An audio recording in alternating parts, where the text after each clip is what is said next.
여러분, 오늘은 9월 2일 목요일입니다. 오늘은 함께 다니엘 3장과 4장의 말씀을 잠시 살펴보겠습니다. 다니엘 3장과 4장에서는 바벨론의 느부갓네살 왕이 두 번의 실수로 인하여서 벌어졌던 사건들이 나타나고 있습니다. 그러면서도 그 속에서도 여전히 하나님을 향한 절대적 신앙을 지키고 있는 다니엘의 모습, 또 그의 승리를 보여주고 있습니다.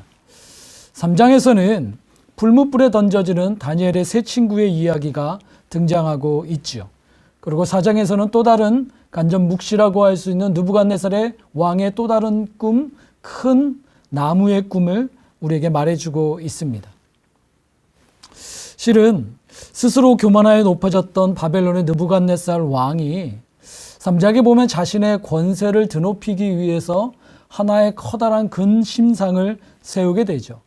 그리고 그 금신상을 향하여서 자기 나라의 모든 관료들, 지방의 모든 수령들이 다 나와서 그 낙성식에 참여해서 절하라고 그렇게 명령을 내리게 됩니다. 만약에 누구든지 절하지 않으면 풀무불에 던져 넣겠다라고 그러한 명령이 시행되는 상황이었습니다. 앞서 말씀드린 것처럼 2장에서 말미에 다니엘의 세 친구들은 지방의 관리가 되어 있는 상황입니다. 포로로 잡혀왔다가 그 제국의 관리가 된 것이 마냥 기뻐할 수만은 없는 시험이 그들에게 닥쳐온 것입니다. 그들은 그럼에도 불구하고 금신상에 절하기를 거부하게 되지요. 결국 그들은 그들을 미워하는 갈대아인들에게 참소를 당하여서 왕 앞에 끌려 나오게 됩니다. 그 왕 앞에 섰을 때 세 친구들은 자신들의 신앙의 절개를 분명히 지키고 있습니다. 여기에서 그들의 신앙이 매우 절대적 신앙을 갖고 있는 것을 발견할 수가 있습니다. 왕이여, 하나님이 우리를 이 풀무불 속에서도 우리를 지켜내실 겁니다. 그런데 그렇게 하지 아니하실지라도 왕이여, 우리는 우리의 섬기는 하나님을 배반하지도 않고 왕의 신상에게 절하지도 않을 것입니다. 이 대답이 왕을 더 화나게 하죠. 풀무불의 온도를 7배나 더 높이고 나서 그들을 던지게 됩니다. 그러나 어떤 일이 벌어집니까? 그들은 머리털도 그의 옷도 그을리지 않고 탄 냄새도 나지 않은 채로 풀물 속에 있다가 나오게 되죠. 이 일로 말미암아 느부갓네살 왕이 참된 신이신 여호와 하나님을 인정하고 높이게 됩니다. 왕의 교만으로 벌어졌던 사건이었지만 그 속에서도 하나님을 향한 신앙, 절대적인 신앙을 놓치지 않고 지켰던 그들에게 하나님께서 승리를 주셨고요. 결국 왕도 그들을 높여서 바벨론 지방에서 더 높이 높여주는 놀라운 일이 벌어지게 됩니다. 4장에 보면 느부갓네살 왕의 두 번째 실수가 등장하게 되는데, 실은 그의 실수에 대해서는 하나님께서 미리 그에게 경고하셨습니다. 꿈을 통해 경고하셨던 거였죠. 앞서 말씀드린 금신상 사건을 거치면서 느부갓네살 왕은 하나님을 인정하고 높이게 됩니다.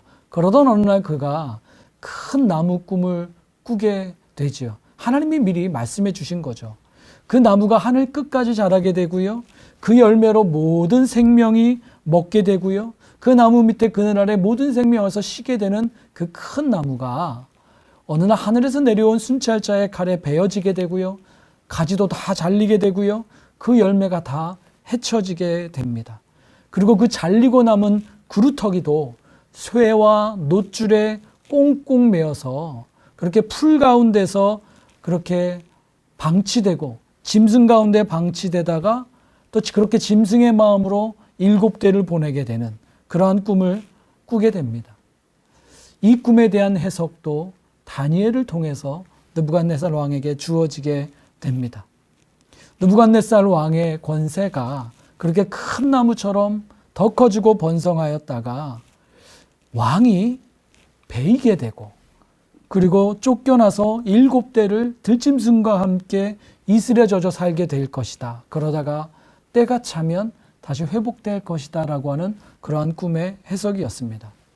실제로 얼마 후에 느부갓네살 왕이 큰 교만에 빠지게 됩니다. 하나님이 미리 경고하셨음에도 그는 큰 교만에 빠지게 되죠. 자신의 눈에 보이는 자신이 이룬 이 왕국이 정말 내가 이룬 것이다, 내 권세다, 나의 영광이다 자랑하게 되고요. 결국 하나님의 주권적인 손에 의해서 그는 꺾이게 됩니다.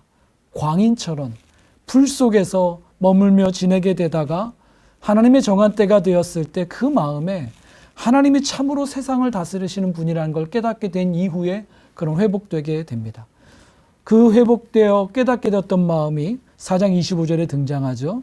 지극히 높으신 이가 사람 나라를 다스리시며 자기의 뜻대로 그것을 누구에게든지 주시는 줄을 알게 되었다라는 것입니다. 여러분, 오늘 본문은 포로기 시대를 살아가면서 그때가 그 거대한 제국에 포로로 잡혀있는 포로기이지만 그 막강한 제국 그 속에서 신앙을 위협하는 일들도 벌어지고 또 때로는 여러 가지 일들이 벌어지지만 그 세상 권세마저도 하나님께서 자기의 뜻대로 다스리시며 자신을 향하는 신실한 신앙인들을 그 지키신다라고 하는 그 하나님의 이야기를 포로기 신앙인들에게 말해주며 격려해 주는 것을 볼 수가 있습니다. 오늘 하루 여러분의 삶에 어떠한 일이 있을지 다는 모르지만 하나님이 여전히 다스리심을 바라보며 절대적 신앙을 붙잡고 사시는 하루가 되시기를 바랍니다.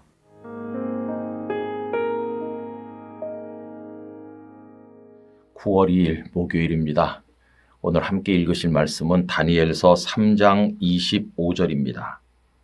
왕이 또 말하여 이르되 내가 보니 결박되지 아니한 네 사람이 불 가운데로 다니는데 상하지도 아니하였고 그 넷째의 모양은 신들의 아들과 같도다 하고. 아멘. 인도에서 사역을 했던 분의 이야기를 들은 적이 있습니다. 인도에서는요, 전도하는 게 너무 쉽기도 하고 너무 어렵기도 하다고 합니다. 무슨 이야기인가 했더니 그 힌두교도들에게 하나님을 믿으세요. 그러면 아, 그렇죠. 하나님을 믿죠. 이런다는 거예요. 전도하는 게 쉬워 보이잖아요. 그런데 문제는 그 다음이죠.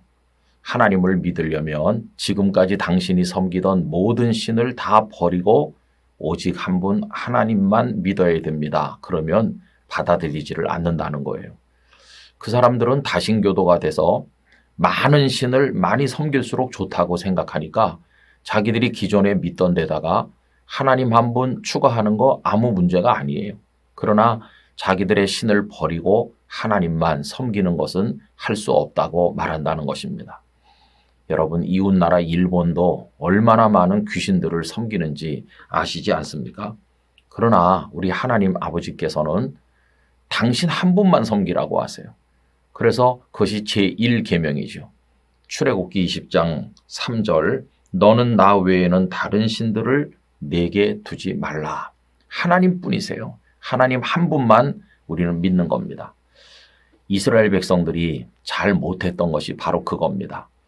그들이 살던 애굽에도 많은 우상 종교가 있었고 또 가나안에도 얼마나 많은 우상들이 있었는지 몰라요. 하나님 한 분만 믿어야 될 그들이 나중에 보면 하나님도 믿고 바알도 믿고 아세라도 믿고 뭐 온갖 우상을 다 같이 섬기는 거죠. 그러니까 이게 그들에게 올무가 되어서 결국은 하나님의 진노를 받게 된 것입니다. 다니엘 3장은 이미 성도님들이 잘 아시는 것처럼 사드락, 메삭, 아벳느고 이 세 사람이 느부갓네살 왕이 만든 신상에게 절하기를 거부하여서 풀무불에 들어가는 이야기를 담고 있습니다. 느부갓네살은 그들이 너무 아까운 인재이기 때문에 어떻게 해서든지 살 길을 열어주려고 딱 한 번만 절하라고 그렇게 말하죠. 생각해보면 눈 딱 감고 한 번만 절하면 아무 문제가 없을 터인데 이들에게는 하나님을 믿는 게 그런 게 아니었어요. 어떻게 하나님 외에 다른 존재에게 머리를 숙일 수 있는가? 생명을 내걸고 죽기를 각오하고 그것을 거절했죠. 그래서 평소보다 7배나 더 뜨겁게 한 풀무불 속에 들어갔는데 여러분, 그들은 머리카락 하나 그슬리지 않았어요.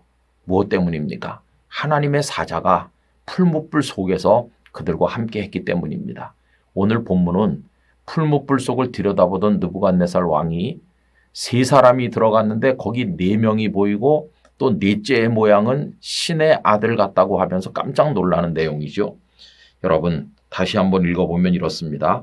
왕이 또 말하여 이르되 내가 보니 결박되지 아니한 네 사람이 불 가운데로 다니는데 상하지도 아니하였고 그 넷째의 모양은 신들의 아들과 같도다 하고.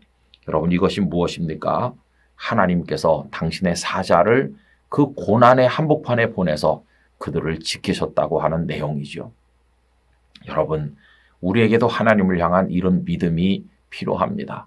우리나라 역사 속에서 신사참배 때, 그리고 6.25 전쟁 때 믿음의 절개를 꺾지 아니하고 생명을 내걸었던 선배들이 얼마나 많습니까? 거기 비하면 오늘 우리들의 믿음 생활은 믿음 생활이라고 말하기에도 부끄럽지요. 너무나 편안한 것을 좋아하고 현실에 안주하고 조금만 기분 나쁜 일이 있어도 참질 못하고 하나님의 영광은 뒷전이고 그냥 내 체면, 내 욕심, 그거에 경도되어 있는 우리를 볼 때가 너무나도 많아요. 여러분, 우리는 하나님 한 분을 믿는 사람이고 어떤 어려움이 있어도 그 믿음을 버리면 안 되고 끝까지 하나님을 의지하여 나가야 됩니다. 그럴 때 하나님의 사자가 우리를 붙드실 것이고 하나님의 위대하심을 경험하게 될 것입니다. 이런 믿음으로 끝까지 승리하기를 간절히 기원합니다. 전능하신 아버지 하나님, 하나님을 향하여 하나님만을 사랑하는 마음으로 하나님을 경외해야 됨에도 하나님 외의 세상의 것들을 너무나 많이 사랑함으로 하나님을 마음 아프게 하는 저희들을 용서하시옵고 이제 원하옵건대 어떤 시련과 역경이 우리를 가로막는다고 할지라도 오직 한 분 하나님만을 높이는 참 하나님의 백성으로 살게 하시고 그럴 때 우리를 도우시는 하나님의 손길을 경험하게 하여 주시옵소서. 예수님의 이름으로 기도드리옵나이다. 아멘.